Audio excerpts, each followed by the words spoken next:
nang sa ganun maging aware ang ating mga kababayan na wag basta-basta naniniwala sa mga ganitong mga didilis na fake news. At alam naman po natin, no, na umami na sila. Di ba? Nung pinatawag sila sa Quadcom, talagang umami sila ay fake news, no? Panigurado pong bumabalik po ang tiwala ng sambayan ng Pilipino dahil nga po may pruweba na nanggaling mismo sa kanila. Di ba? Mga kababayan, kailangan pa ba natin paniwalaan yung mga drama ng mga yan?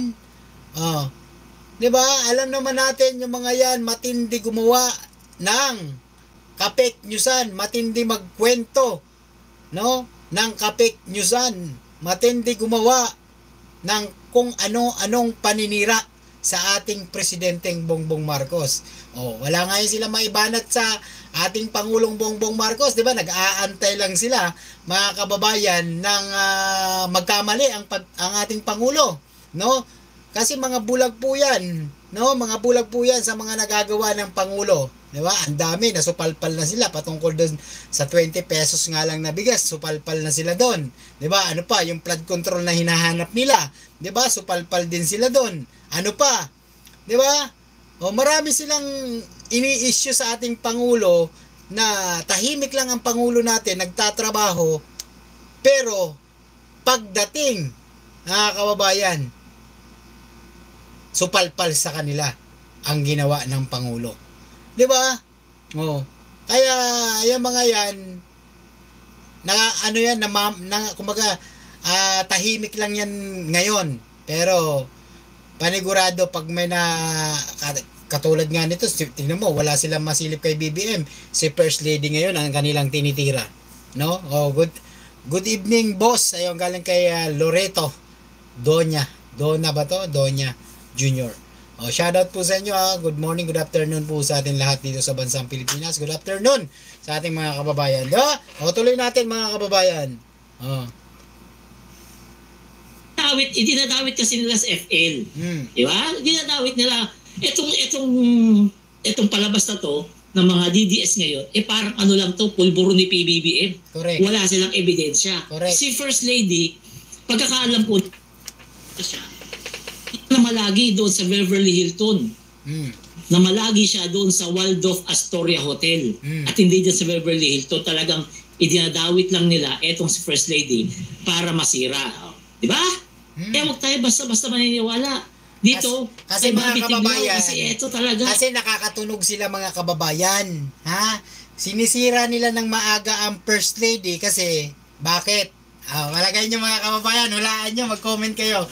Bakit nila sinisira ngayon si First Lady maagang-maaga pa lang? Sige nga, mukhang nakakatunog yung mga yan, mga kababayan. Naku po, mga kababayan, aray ko, yari na. Di ba? Nakakatunog yung mga yan. Kaya maaga pa lang, sinisira na at dinadawit nila sa kabulastugan nila si First Lady. No? Bakit kaya nila maaga pa lang binabanatan si First Lady? Uy, wala pang 2028, ha? Baka nakakatunog na. Baka may posibilidad daw na baka tumakbo ang First Lady sa 2028. Nako po, mga kababayan. Aray ko, Lodi. Mga kababayan, alam nyo na ngayon, no, ang kanilang motibo, mga kababayan, dahil nga po sa kanila hindi kaya ganon ang kanilang motibo, mga kababayan ko, banatan na natin itong maaga kasi baka mamaya tumakbo yan sa 2028. Siraan na natin ng maaga, mga kababayan, para malaso na natin ang isip ng sambayan ng Pilipino, di ba? Ganun sila, mga kababayan. Kaya wala silang magagawa, mga kababayan, dahil wala sila mismong resibo at maipakitang totoo dahil ka-fake newsan ang kanilang mga ipinapakalat. Di ba? Mga kababayan, please like, share, subscribe sa ating YouTube channel, mga kababayan ko. Tuloy natin, mga kababayan. Pakinggan natin. Namatay? Kaya itong vlog natin, nagpo-focus dito kay Bobby Tiglaw para ipakilala yung pagkatao nito na gumagawa to ng fake news. Correct. At itong pinapakalat niya na police report, talagang fake news. Yes. Kasi kung totoo to, walang Alex Samiro na nakalagay dyan. Correct. Totoo ng pangalan ng Alex Samiro